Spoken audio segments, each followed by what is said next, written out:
Okay, how we doing? So this is a demo for my cloud architecture assignment. So let's have a check out the architectural diagram to see what we built. We have a VPC. Within the VPC then it's split across two availability zones. The availability zones then have two subnets each, a public and a private subnet. In the public subnet, we have a proxy service which is running. The proxy service then is a part of a autoscaling group. So we have our launch configuration and autoscaling policies set up in place. Traffic then is routed to this autoscaling group via the external load balancer, which is then talking to the internet via the internet gateway. Also in the public subnet, we have a VPC NAT gateway. This allows traffic via the internet gateway to the private subnet. This is for such things like patches and updates to the services themselves. In the private subnet then we have a ECS cluster scaled across both availability zones. Within that has its own auto scaling policy, which also then has services running in it which have their own auto scaling policies. That is persisted via an RDS instance. The auto scaling policies then are triggered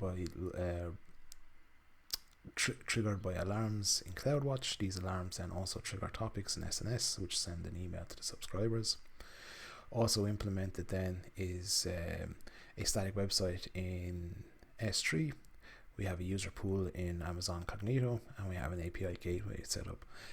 These are configured but not fully implemented, as I ran into some issues.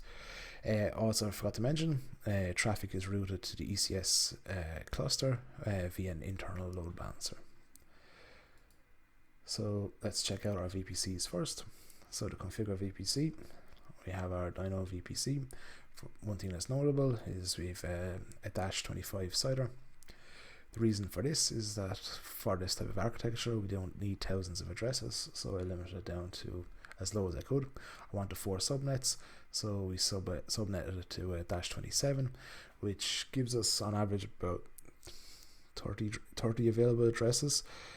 Amazon allocates 4 of those, so that leaves us with about 26. So even with the instances running, we're still pretty okay to allow for auto scaling here. So next, moving on to the private subnets. If we check the route table, we check the routes, we see that all traffic is routed to this network interface. If we check this network interface, we see it belongs to a security group, Dino NAT security group.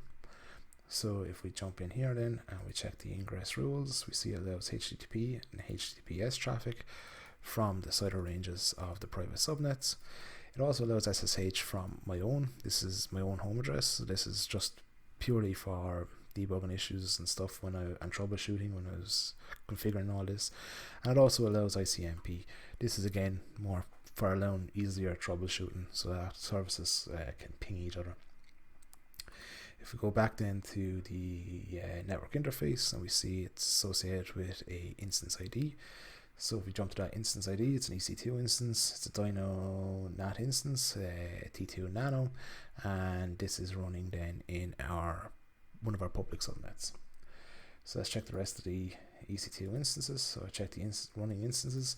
I have a jump box. The jump box then, if we check the security group, belongs to its own security group, which just allows SSH ingress traffic from my own home address via SSH. We have the NAT instance, we cover that. We have our proxy instance. So the proxy instance then belongs to an external load balancer security group, which allows traffic from, again, my home address, HTTP traffic, and SSH traffic from my home address. It also allows HTTP from its own address. The reason for this is because this is the external load balancer security group. I've reused this during the assignment for different instances running in the public subnet. So yeah, it just allows traffic through itself basically. I have 2 ECS instances which are running, belonging to my Dino cluster, again spread across the availability zones. These have an EC2 private subnet group. This allows Postgres traffic to the RDS subnet group. It allows all traffic then from the internal load balancer. The reason for this is I ran into a lot of issues with ECS. ECS containers are running on different ports, so every time a service spins up a new task being a container, it's allocated a port. These port ranges are massive, so instead of whitelisting thousands of ports, and sometimes I was missing a few, for the purpose of this assignment, I just left all traffic through the internal load balancer. We go back then, we have two other ones. We have a PSQL load, which I use for load testing the RDS instance, and I have a service perf, which I use then for performance testing on the ECS cluster. So with that then, we check the load balancers. So we have our two load balancers. We have an external load balancer and an internal load balancer. Check the listeners, they're listening on port 80, and the external is forwarded to the external target group. That target group then is listening. That target group then is targeting the proxy instance. If we go back then and check the same for the internal load balancer, check the listeners, listen on 80, forwarding to the internal, which is pointing to the ECS instance. As I said, then we have some launch configurations configured. So for this, we have a Dino proxy launch configuration. This then belongs to, or this has an auto scaling group, which is the Dino proxy auto scaling group, which has a number of scaling policies. Sorry, let me just backtrack on the launch configuration. If we check it, we see it belongs to an AMI. So if we check AMIs,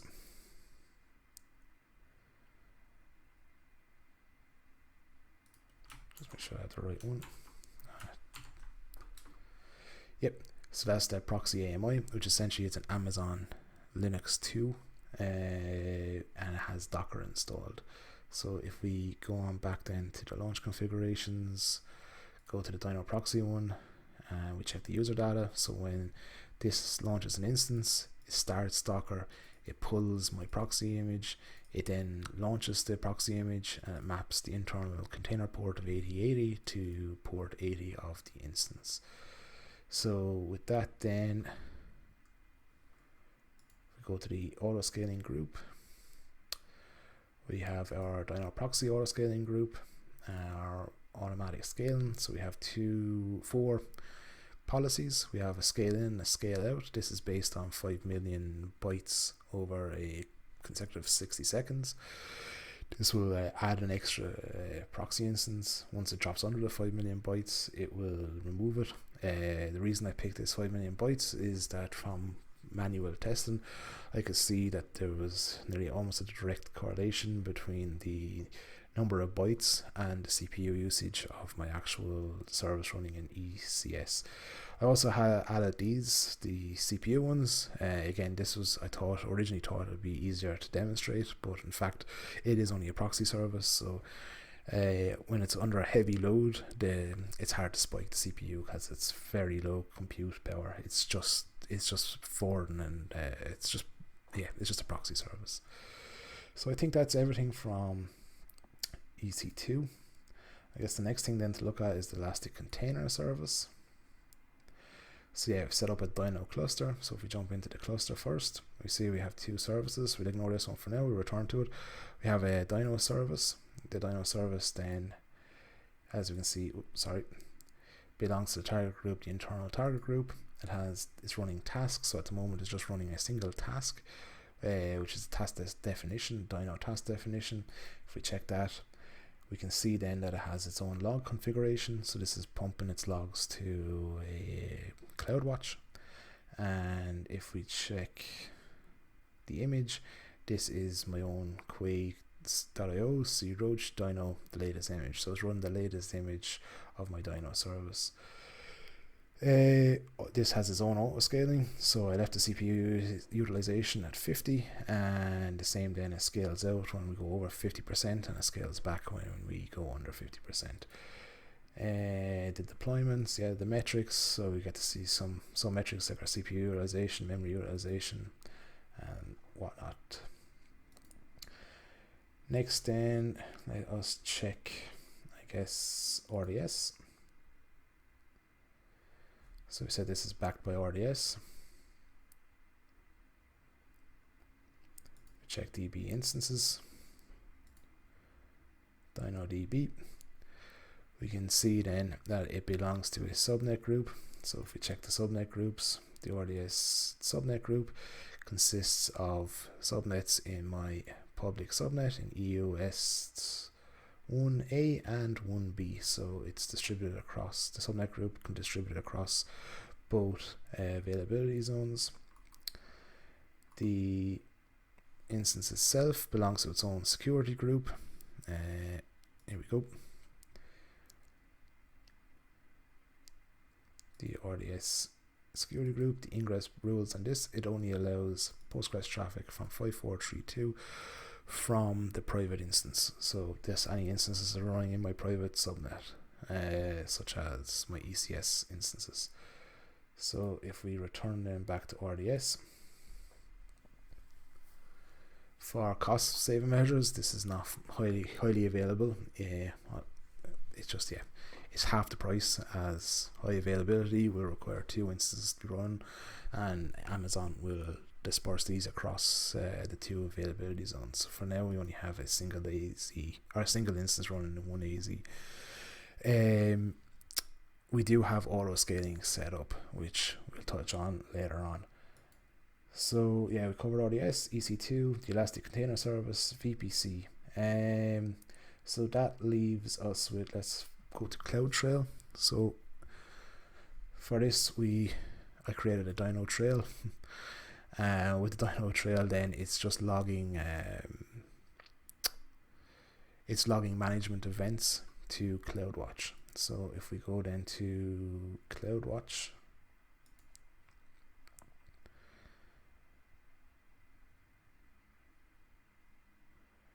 we check our logs, go to our log groups, see the number of log groups. We're getting container insights from the cluster which is running. So this is now our Dyno cluster. We're getting our CloudTrail logs.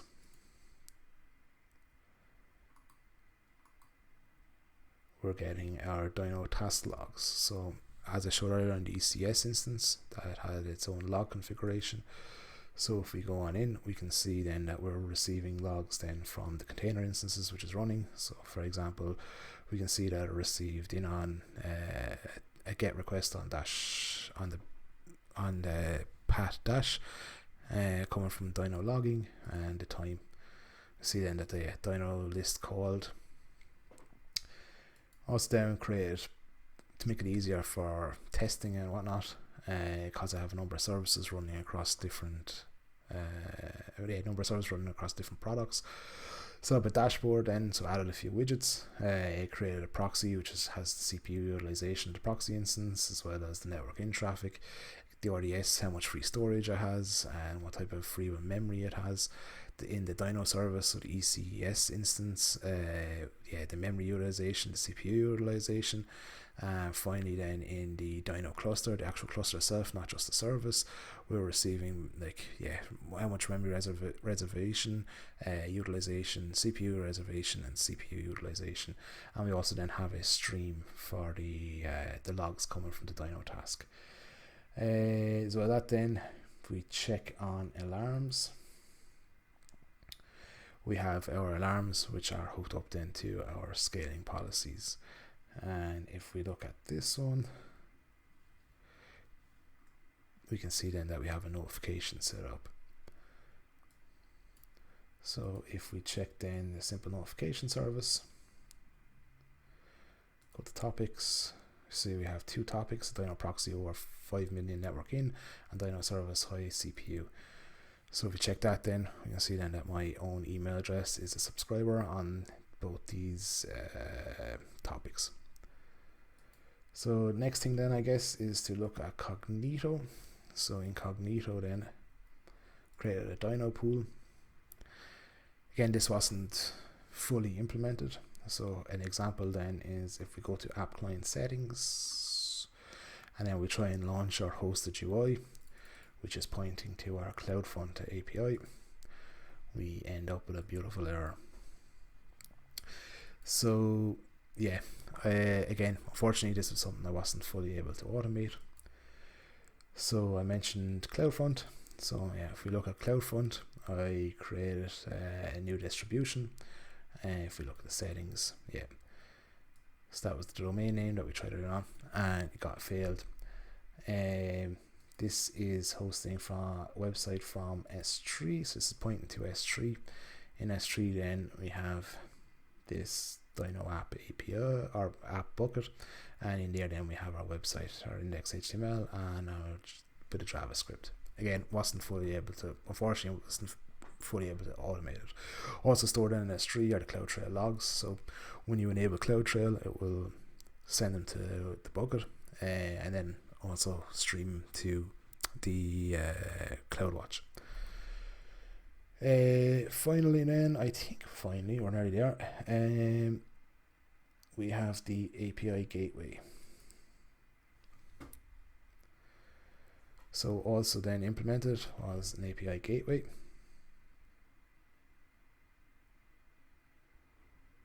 It's taking its time. So in here then we can check the Dino API.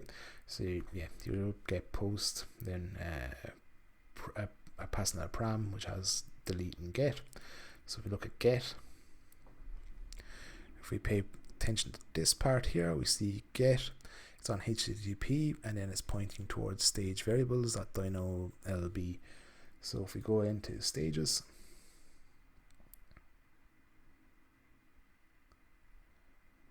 go to dev, check our stage variables, we have our Dino load balancer, which is pointing to our external load balancer. For I guess a bit of security, because the only security you can add to an API is the authorizers. Because I ran into so many issues with Cognito, I wasn't able to fully implement an authorizer on this API.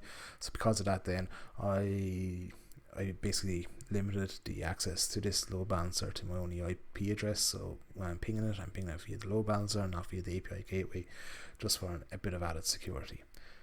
So with that, I'm going to cut here and come back with the actual demo of the app running. Okay, so just to cover what we're going to be testing, we have a Dino service. So this is the container, the service that's running within ECS. It's just a Go application, which is basically the routes that we saw in the API gateway earlier on. We also then have our proxy service. So the proxy service is running in EC2 and our public subnets. This again then is just a very basic Go application, which is just routing traffic from the external load balancer to the internal load balancer, and vice versa. And then we have what we're actually going to use for loading. We have a Go script, which is basically a Go benchmark tool, which creates a lot of concurrent users and generates a lot of traffic, which we will show in a few minutes. And then we have our load sh, which is basically a script for generating a lot of traffic or a lot of data in Postgres. This is something then that I will show later on as well. So to jump on over, just to show the kind of use of the app, we're on the external load balancer. So we just send a get request. We see we can get back some information about a number of species, a foobar species and a foo species. If we do a post, check the body, we pass in bar. We see then that bar got added to the database and got returned. If we do a get, the usual, if we do a get on bar, we get back bar. So that pretty much sums up the very basic application, the way it's running. So just to kind of go through what's happening here, we are hitting the external load balancer. It's routing the traffic then to the proxy service, which is routing traffic to the internal load balancer, which then routes it then to the ECS cluster, which then sends it to the target group. And then that does what it has to do, to speaking to RDS, reading and writing to the DB, and then returning our result. So for the perf test, let me just clear that.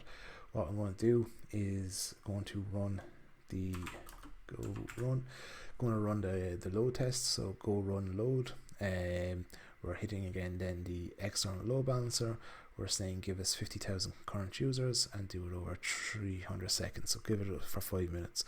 I'm going to cut the video here and return when it comes back, as it consumes quite a lot of my computer's resources.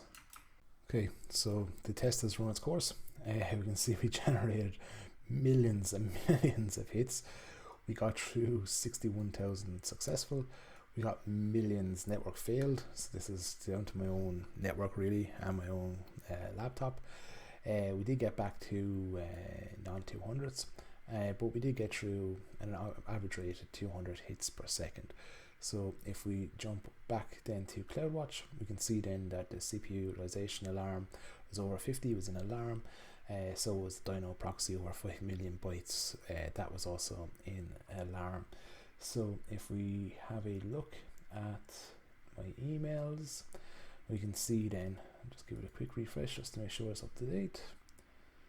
We can see then that we got our notifications then from AWS.